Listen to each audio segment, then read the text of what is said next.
Welcome to Who Let the Dogs Out, the podcast designed to help you enjoy life with your best friend without all the frustrations. Join us each week as we help families across the country do just that. I will say, saying us is a habit. If you notice, Sally is out today. For those of you that don't know me, my name is Corey. I'm the founder of Wonder Dog Training. We've helped thousands of families enjoy their best friend without all the frustrations across multiple cities and multiple states. And we've been doing it since the first day of 2018. And we're doing a decent job. So that's what I do around here. And this podcast is designed, like I said, to help you enjoy life with your best friend without all the frustrations. And today's episode is going to be a Q&A episode. We've got different types of formats on the show. Where we do questions, where people send in questions. If you want to send in a question, you can send in a question to my counterpart. Her name is Sally. She's not with me today, as you can see. You can send those into Sally at wonderdogtraining.com. You can reach out to me at Corey from Wonderdog on Instagram if you'd like. We do dog talks. That's where me and Sally will come on and talk about a topic related to dogs, dog ownership, dog training, and do interviews, some different interviews. Just texted a friend of mine to get him on the show. So maybe have some interviews coming up. And that's about it. Got a bunch of other big plans as we continue to grow the show, which we did just hit 200 subscribers on YouTube. So thank you so much to all of our subscribers. Really appreciate it. I haven't really been looking at the numbers too much because, well, I just decided I don't really want to pay attention to it. I just want to make a great show and put it out. And if people listen to it, great. And if they don't, that's fine too. But I really enjoy making it. Me and Sally both, whenever she gets to be here, she really enjoys making it. For those of you that are invested in the Sally's van saga, she got a new computer for her van, and now something new is broken on it. So we don't really know. Maybe she'll be back on the show soon. Maybe it'll just be me for a little bit. I don't know. But it's been a couple weeks since we've recorded any episodes, and so I'm excited to be back because we haven't recorded any episodes because we banked a few whenever Sally was around. We banked a few different episodes. Those are the episodes that we put out, over the previous couple weeks. So nothing in the content bank right now. So you got me, at least for today, maybe for the next few. We'll see. Maybe Sally will get a van and get up here and we'll record some more. But anyways, today I've got a Q&A episode for you guys.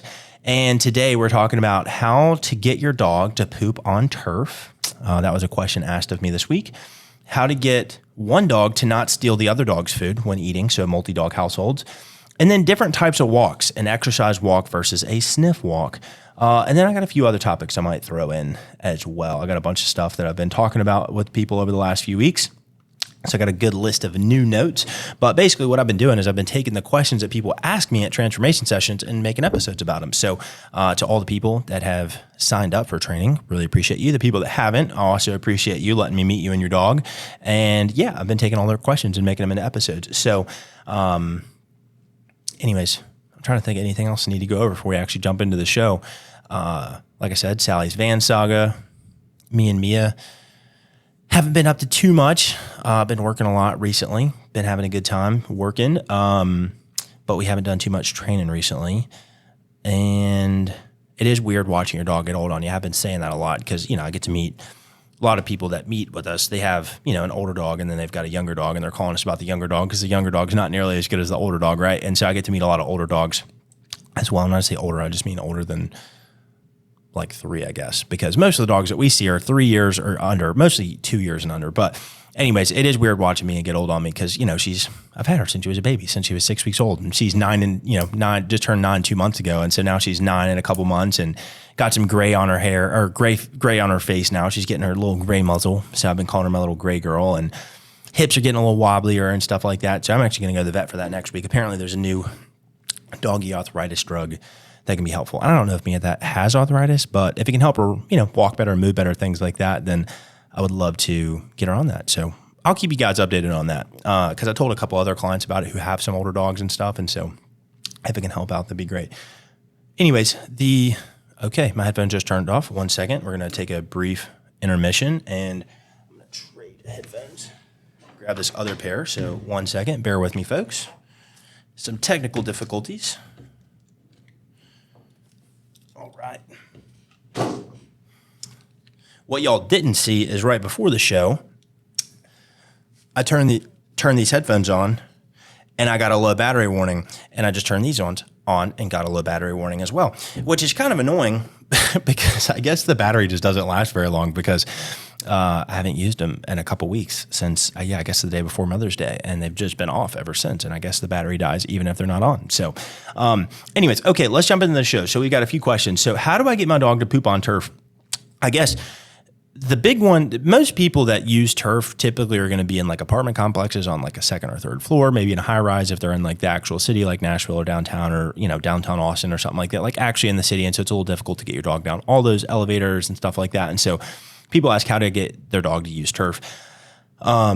Typically, I'm not a huge fan of like potty pads in the house or things like that, but I do recommend a potty pad or turf sometimes for families that have difficulty getting their dog up and down to go potty train, especially during the puppy potty training phase. So how do you get your dog to actually poop on turf? That was your specific question, but we'll just talk about potty and more generally on turf. So yeah, like I said, this can be a really helpful thing if you live in a high rise, if you're in an apartment, if you got a patio or something like that, and you struggle getting the dog to actually go outside, or like getting your dog like all the way down the elevator, all the way down the stairs or whatnot before they're actually potty in. So this can be really helpful for that. So first things first, I would definitely always recommend training your dog to go potty outside as much as you can, and trying to use the turf as a backup for, I don't know, rainy days.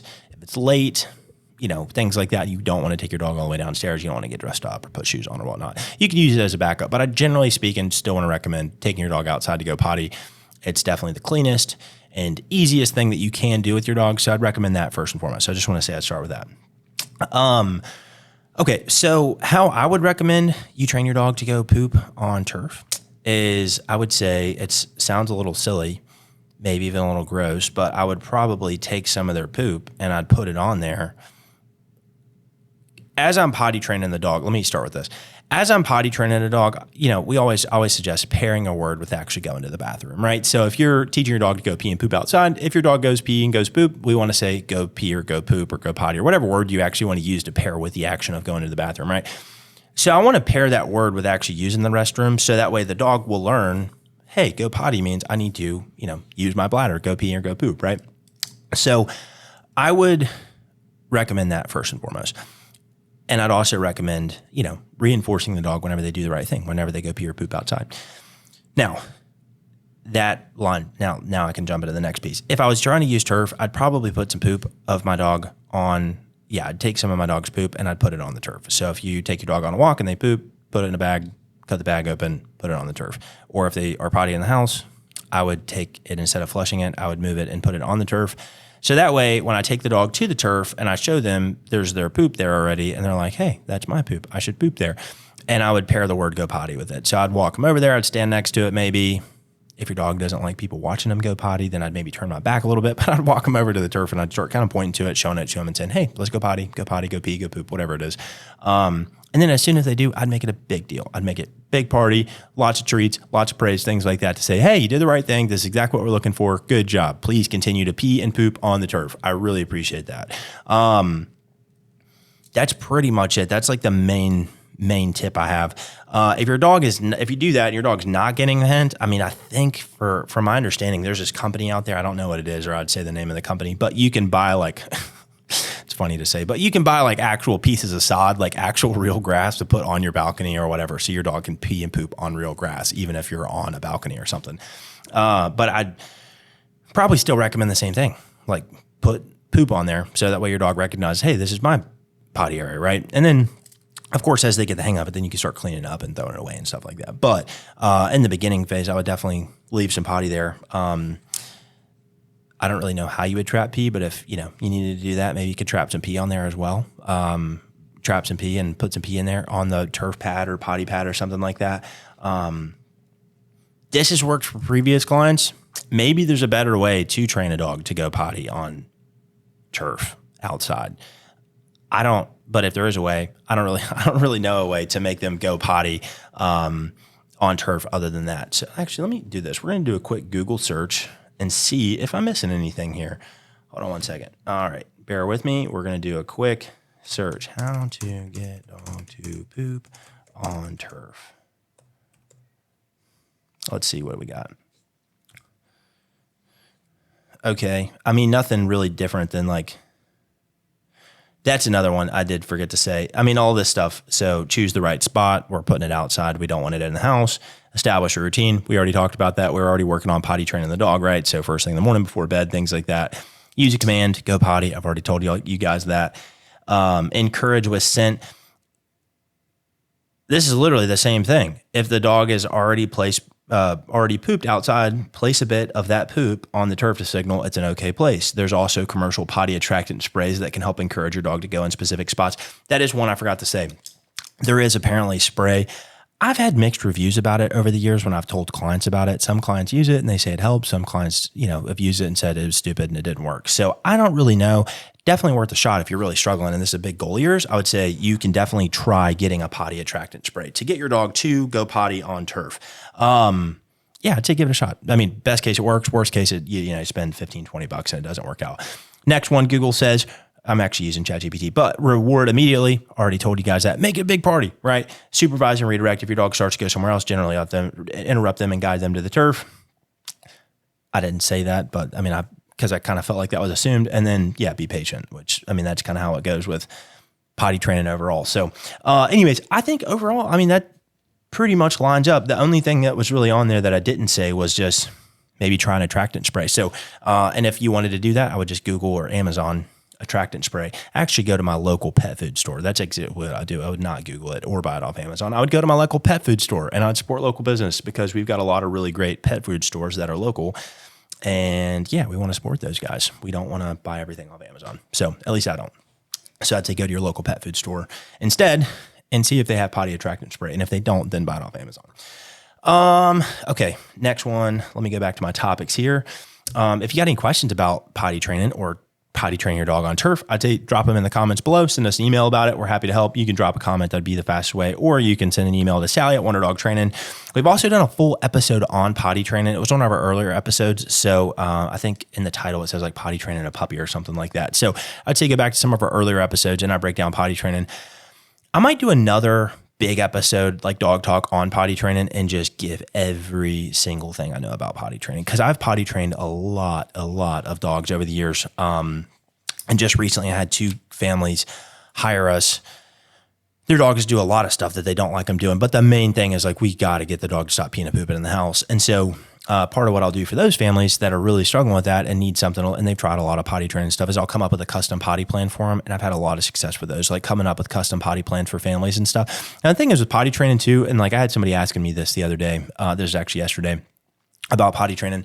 They're like, oh, well, like, how are you going to potty train the dog? And I had to explain like, hey, potty training is consultative by nature. I'm not going to potty train your dog. Our trainers aren't going to potty train your dog. We're going to teach you how to potty train your dog, but like you're the one that's with your dog every day, right? So it's like, I can't potty train your dog unless your dog comes and lives with me, which we don't do that at Wonder Dog. So I can't potty train your dog for you, but you can potty train your dog and I can teach you how to do it. Because you're the one that's overall going to be supervising your dog, making sure they're supervised in the house, taking them out, potty breaking them, things like that, right? So potty training is consultative by nature in terms of dog training or how we do it. But I've potty trained a lot of really tough dogs that give a lot of like really unique potty problems over the years. Probably my most successful potty training story ever is I trained a Chihuahua one time that had never potty outside to go potty outside. And we had to put that dog on like what I call like a red alert potty plan where it's like, we got to be really, really strict. But that's probably my greatest potty training victory I've ever had. And I'll normally say if potty training doesn't work and I've helped you potty train your dog, it's probably normally going to be I'm not saying every time, but it's normally going to be something that the person is not doing at home. But I always tell people too, with potty training, it's like, it's a lot of work up front with a big payoff. Like I always compare it to like a kid riding a bike, right? Like once it's done, you don't have to put the training wheels back on the bike, right? The kid can ride without training wheels. Potty training is no different for the most part.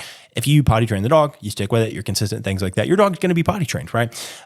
So anyways, that's what I would say for potty training. Overall is just be consistent with it. And if you're struggling with potty training, go back, find the episode we did. It was probably within the first 5 episodes that we did the potty training episode. And if you want me to do a big episode on potty training where I break everything down, leave me a comment below, shoot me a text, email, something like that, and I'll do a big episode on it. Okay, question number 2. How do I get one dog to not steal the other dog's food? Now, okay, battery low warning from the headphones. Thank you. Okay, so This one was specific to a family that had like 2 dogs, and they've got like an older dog and like a younger dog that's of course like a little bit more annoying to the older dog or whatnot, and very also food motivated. And so the dog is like stealing the food, doesn't want the dog's stealing the other dog's food, and the other dog's not really like fighting back or anything like that. And so I would say this would be the context here. If you've got one dog that's like dangerous and doesn't like want to, like gets resource guarding and things like that, this is not for this. This is just like how to not get one dog to steal the other dog's food. So my first thing I would say is if, one, generally speaking, is just supervise the dogs when they're eating. I wouldn't really want to let 2 dogs eat in the same room around each other. I mean, if they're friendly and they're like, siblings, maybe not like blood related, but siblings in the sense they both live in the same house and they're both friendly, sure, it might not be a problem. It might be a problem if the other one's stealing the other one's food and they're not getting, the amount of food they need, or one dog's getting too much food and getting fat or something. That could be a problem. But generally speaking, if I'm feeding 2 dogs in the same room, I'm going to supervise them.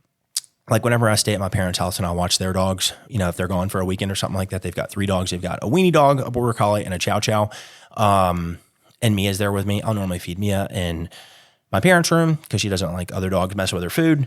And then when I'm standing, I'll put all their food down and I'll watch them all eat in the kitchen, and I'll supervise all of them to make sure that one of them doesn't steal something. They actually all eat their food. One of them doesn't, leave their food bowl, and then the other one goes to it and eats it and gets, too much food because, we've got the little weenie dog. I love her to death, but she's fat. Anyways, my mom would kill me for saying that. By the way, don't tell her I said that. Anyways, so I would say, generally speaking, just supervise them. I've got so many different ideas. The easiest way to do this is I'd say just separate them. Put the one that really likes the food in a crate, in a laundry room, something like that. Feed the other dog out and about where it's not a problem. Or flip-flop it. Feed the dog that is getting their food stolen in a crate, laundry room, something like that. Let's say you're opposed to doing that. You could keep your dog off leash and just supervise and just keep redirecting them back. You could put the dog on a leash, and every time they leave their own food bowl to go steal the food, you could, give them a correction, kind of guide them back to where they're supposed to be. As soon as the first dog is done eating, you could put the other dog outside. You could, there's a bunch of different things. Just get creative. Just don't let the dog eat the food. That's the main thing, is just don't let the dog eat the food. So however you get to that end result, that's the end result. Is just don't let the younger dog, or the more annoying of the 2 or whatnot, like steal the other dog's food. That's kind of and so you can do that in a number of different ways. You could teach a strong leave it command. Once the one dog's done eating, you could go make the other dog place and the one dog place and stay while the other dog's finishing their food or something like that. I'm trying to think. I feel like that. That's a bunch of different little ideas that you could do. Overall, I'd say big thing is just supervise the dogs. Supervise the dogs. Make sure one's not getting their food stolen, one's not getting too much food, and then get creative in terms of the solution. The easiest one there's probably going to be feed one dog away, feed the other one out and about, or put them both in a crate. That works too. You can put them both up, and mealtime we eat in the crate, breakfast, dinner, you're eating in your crate, things like that. That would be what I would do. But yeah, overall, for people with multiple dogs, I'd say just come up with a mealtime routine. Hey, whenever we eat, we sit before we eat. If they're fine, they're not stealing each other's food, you could set the food bowls down. I'd still separate them a little bit, but separate them. I think having like a good, leave it command for teaching your dog to leave it from their food bowl can be good. Yeah. I'm trying to think of what else. I got a couple little notes here.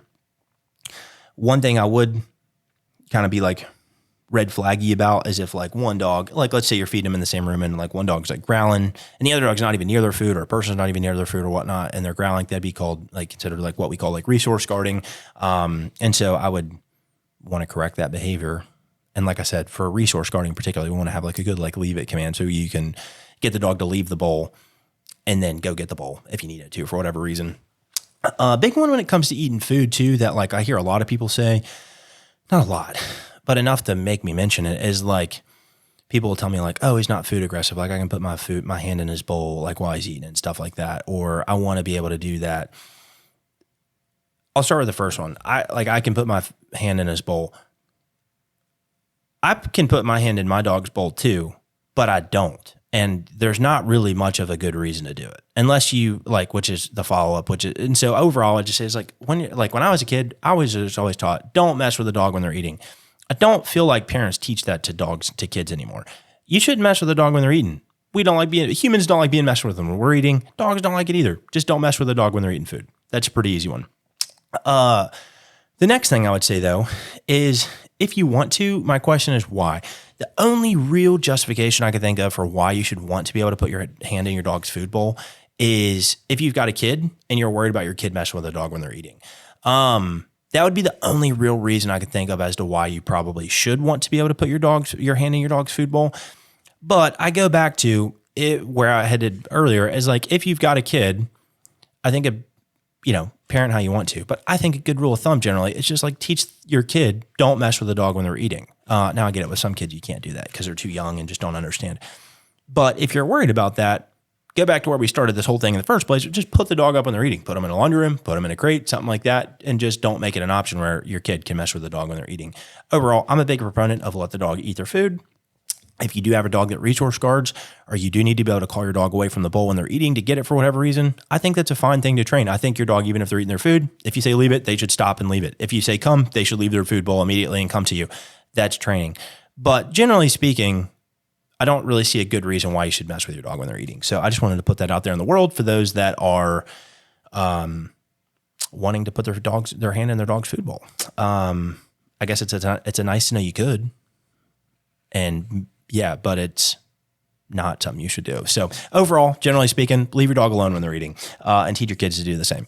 And if you've got problems, put them up. That's question number 2. If you got anything, comments, questions, quandaries, etc. about that, drop them in the comments or send us an email. And then number 3, this is an interesting question I got. And it was, and I didn't really understand the question at first. I kind of explained it to me, but they're asking about the, all right, headphones just died. So we're going no headphones. I will say it sounds a little weird whenever you take them off. And then, yeah, you had them on and now you got them off. Okay. No headphones. The headphones are helpful though, because it lets me hear. Clearly, why would I be wearing headphones, right? It lets me hear what I'm saying though. And like the feedback and being too close and too far from the mic. Anyways, types of walks. So the question, like I said, somebody asked me and I didn't really understand it at first. They kind of explained it. And then I was like, oh, that is an interesting question. I should talk about that on the show. So whoever asked me this, thank you for the idea. And the question was like just different types of walks. So like an exercise walk versus like a sniff walk.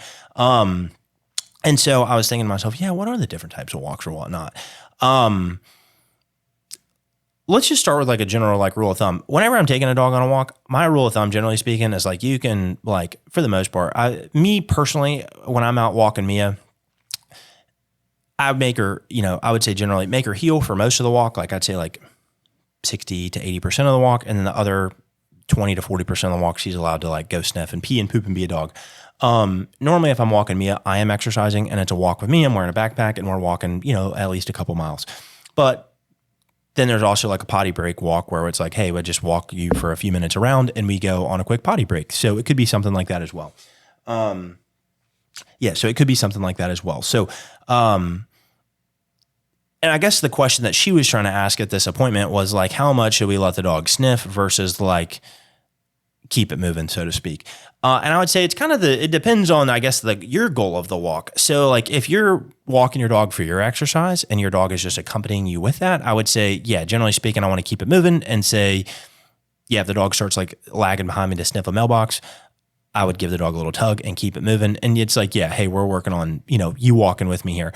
And I would say for exercise walks, generally, I think walking at the heel position is going to be a little better because heel is a little bit more strict than loose leash, right? Loose leash is walk out ahead of me, just don't pull me, right? Heel is where you're walking next to me, like the dog's walking next to me in my bubble, right? And so I would say for exercise walks, I'd probably put the dog at the heel position. If I'm on just like a casual walk though, it's like after work, I want to like, drop my shoulders a little bit, relax, and just like take the dog on a walk around the neighborhood, like decompress after work or something like that, and give the dog a chance to like sniff and go potty and stuff, then my rules are probably going to be a little less like strict, right? So it's like, hey, if we're walking past a mailbox and you want to sniff it, sniff it.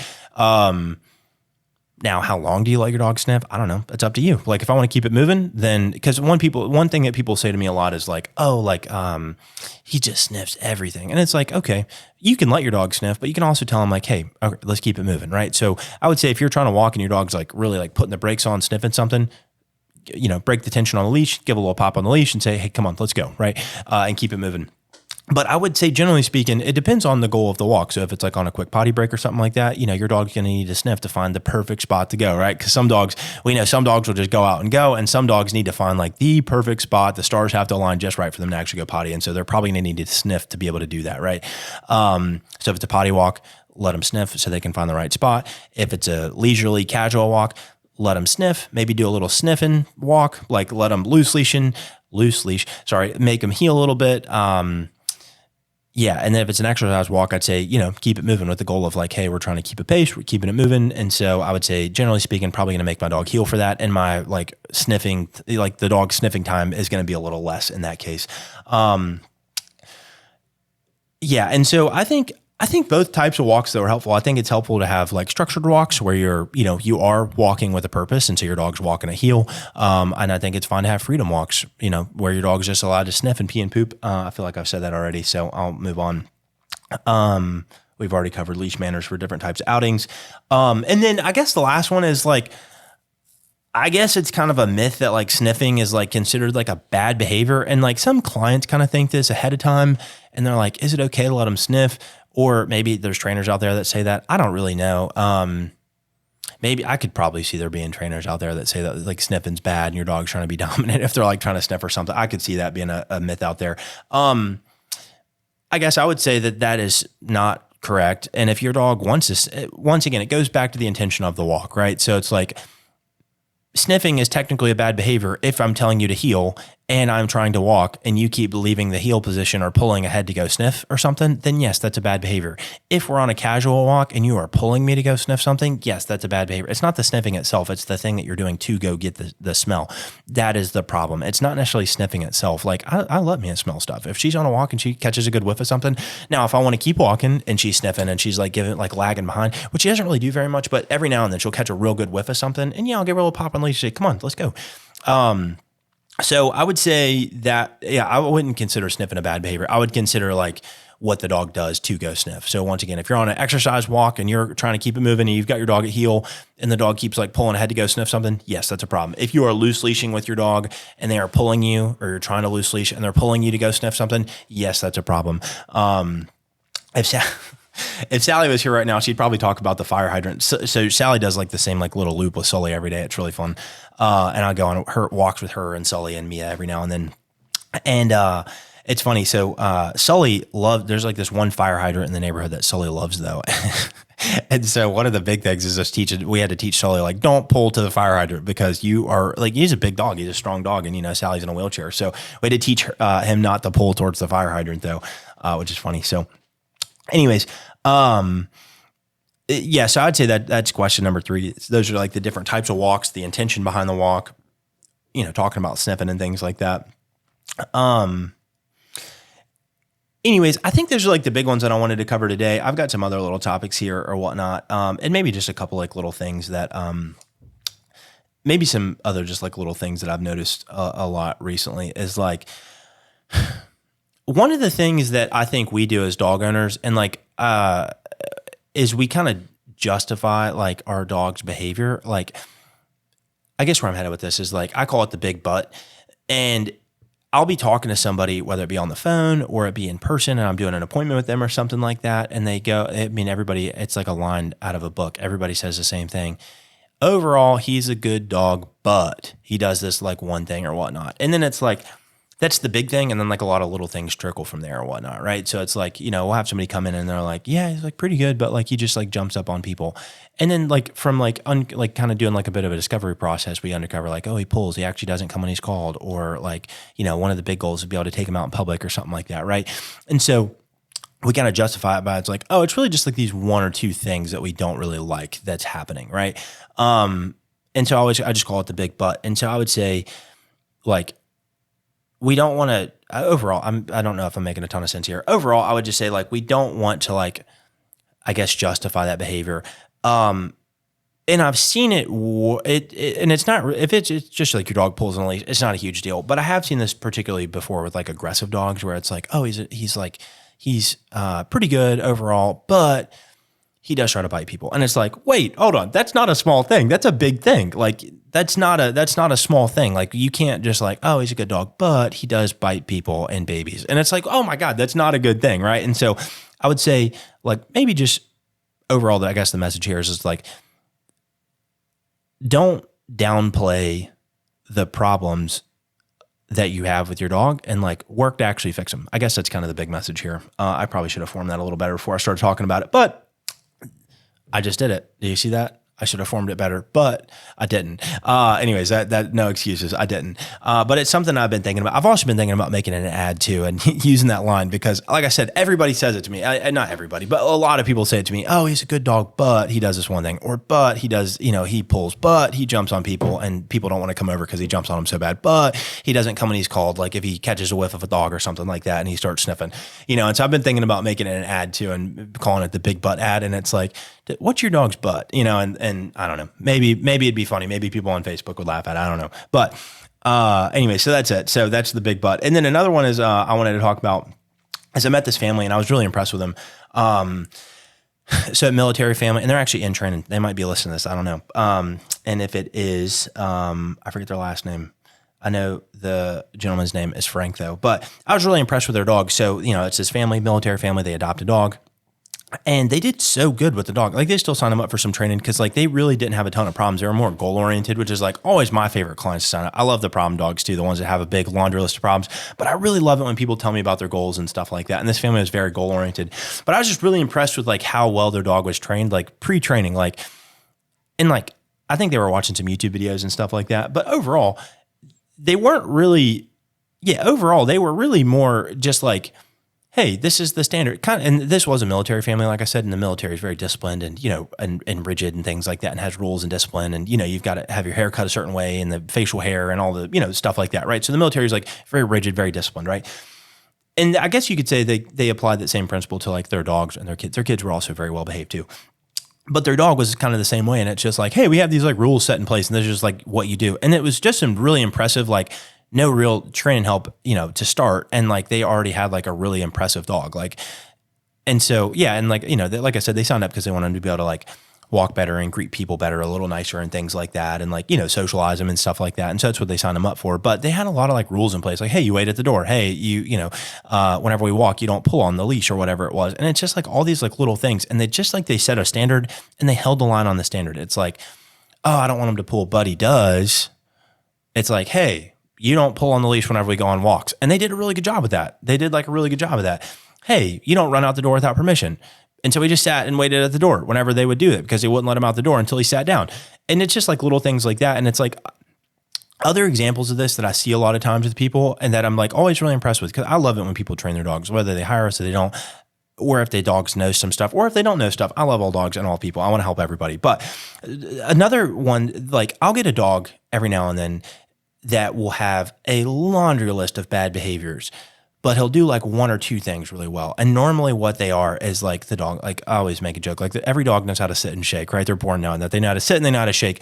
And a lot of them know how to wait for their food. And so it's like they can train their dog to like do certain things, but then they like lack the help, like they lack doing it in other areas. So like a big one that we get a lot is like people's dog will sit and wait for their food, which I think is great. If your dog sits and waits for the food, that's impressive. I love it. Good job. But how did you get there? How did you get to the point where your dog will sit and wait for their food? Well, you set the food bowl down. You told your dog to stay. You didn't let them, get the food until they waited. Like you kept picking the bowl up if they got up, right? And then you kept waiting until they stay. And then you said this magical word and it's like, hey, you can get your food now, right?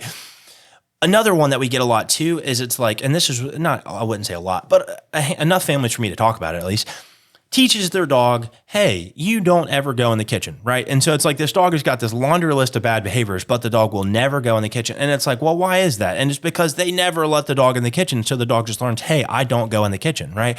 And so overall, I guess where I'm headed with this is like this family that kind of inspired me to like talk about this was like, if you just have a standard for your dog and you hold the line on the standard, your dog a lot of times will fall in line with you. Now, there are still certain things that you'll probably need help with. Like, even if you hold the standard, like, hey, come and call it every single time. If you let your dog off leash, the chances they're going to come back to you low, right? But there are certain things that you can do without needing a trainer's help. Sitting and waiting at the door. Never go into the kitchen. You never get on the couch without permission. Whenever you pull on the leash, we stop walking, right? Like, I don't know if that always works, but it is definitely a tactic to get your dog to not pull, right? Hey, we're going to stop walking every time you pull, and we're going to wait here until you don't want to, be rude on the leash anymore, right? Things like that. And so there's a lot of things that you can do without a trainer's help if you just set a rule and a boundary, and it's like, hey, you're not going out the door until you sit and wait to go out the door, right? Might take you 30 minutes the first time, but next time probably take you 15. Next time, and then you get the idea. You keep working yourself down to like, hey, the dog thinks, hey, I just sit before I go out the door every single time. If you're at a crosswalk and you make your dog sit every time, it's like one of these days you'll walk up to a crosswalk and your dog's just going to sit while you're stopped and waiting for the light to turn, right? Things like that. And so anyways, all that to say, I guess the big principle there is really just like set a standard for your dog, hold the standard. And if your dog, messes up, go back, fix it, and then hold the line on the standard. And you can end up with a really impressive dog without any trainer's help by any means. Like I said, there are still certain things you'll need help with, but set a standard, hold the standard, and then hold the line. And that's pretty much it. I should probably save some of these for another episode. I got a bunch of stuff here. Yeah. One last little one I'll go over. Oh, wow, 30 minutes. One last little one that I'll go over is somebody asked me this, and I thought it was like a funny and like cute question, but it was, do dogs lose teeth or what not? And I have to put myself in this person's shoes. They might have been a first-time dog owner, first-time puppy owner or something. But imagine that you don't know that your dog loses their teeth and then their teeth just start falling out and you're just being like, oh my God, what's happening here? Like, why is my dog losing all their teeth and stuff? So I have to imagine that's pretty funny. But yes, the short answer there is yes, dogs do lose teeth. The question was, once again, do dogs lose teeth? Yes, they do lose their teeth, just like humans do. You go through a baby set, and then you have your adult set of teeth that you have forever. Dogs are the same way. So they start with puppy teeth, the little razor teeth that we're all familiar with whenever your puppy's nipping and biting and stuff like that. And then they get their adult teeth. That's what they're going to keep forever. So we need to make sure that we take good care of them and stuff like that. Somebody asked me the other day, when do they lose all their puppy teeth? Somebody asked me this. This is actually a dog yesterday. But he had one of his adult canines, he's a 2-year-old dog, and still had like a puppy tooth, like that was stuck behind it or whatnot. So he had to go get it pulled out. And so I don't know exactly when they lose all teeth. I would say they probably lose all of them by like 5 months old. I'd say they probably lose all of them by 5 months old. Here, let's ask real quick. When do dogs lose all their teeth? All their teeth. 12 to 30 weeks. So 3 months to 7 months old. I was going to guess what I told the lady yesterday was like, they'd have all their teeth out by like the 5 to 6 month mark, which is pretty much what the internet lines up with. This one's saying 6 to 7 months, they should have them all gone. So that was kind of in line, maybe a little longer for some dogs, but that's generally when they're going to lose all their teeth and they're going to get their adult teeth. I would say overall, dental hygiene is important. And I'll say, still don't know a lot about it, but I know, I guess more, hey, that it's like a thing that we should pay attention to more now than I did when I was a younger trainer or whatnot. But yeah, I think there's, some good things you could do to clean your dog's teeth. They've got those treats that help clean your dog's teeth. Another one I think is just giving them like natural things to chew on, like bully sticks and stuff like that. I imagine as they bite into those things, it kind of like works on cleaning some of like the plaque off their teeth and stuff. You can get a toothbrush and brush your dog's teeth. You could use like a fresh breath treatment or whatnot at our little Wonder Dog wash that we have where we, gives dogs baths and stuff like that. We do like little fresh breath treatments where we put like a little gel in there. It's like an enzymatic gel that kills germs and stuff like that. So overall, take good care of your dog's teeth. They've only got one set, just like you have one set. And if you haven't been reminded lately, take good care of your teeth, brush your teeth every night. So, anyways, that is that. I think we'll wrap up on that one, and then I'll probably do an episode on all the other stuff that I have here. I'll probably do another episode on all the stuff that I have here. So anyways, guys, thank you so much for listening. I hope Sally will be back with us soon enough. I don't have a timeline on that exactly, but we do miss her. So if you miss Sally on the show, leave a comment down below. But thank you guys so much for listening in and tuning in. If you need help with training, you can click the link below somewhere, Wonder Dog Training, something like that. WonderDogTraining.com. If you need help with training and you're in a service area, if you like the show, I just ask that you share it with a friend, family member, colleague, something like that. Somebody that's got a dog, a puppy, something like that. If they can get any value out of this episode, or if there's another episode that you like, send them that one. And if you're on a platform, YouTube, Spotify, Rumble, Apple, whatever it is, if you don't mind, subscribe. And if you're on, subscribe to the show so that way you get the show or follow the show, whatever it's called on the platform you're on. And then the last request is if you're on Apple or Spotify, if you could go leave us a 5-star review, that'd be awesome. My goal here is, I think it'd be awesome to have a huge show with 1 million followers. That'd be great, whatever. My goal though is really just help people. I want to help people. I want to help people. I really just want to help people with their dogs, and I want to give out free, good quality dog training information at a low cost. So I hope that this helps somebody. And if you know somebody in your life that needs help with dog training, send them this episode. That'll also help get our views up, and just get the show out in front of more people. So Guys, thank you so much for listening. If you got any questions, like I said, comment them down below. Comments on the episode, comment them down below. Send questions into sally@wonderdogtraining.com. Yeah, that's it. Thank you so much for listening and watching, and I will see you guys, in the next episode. Bye.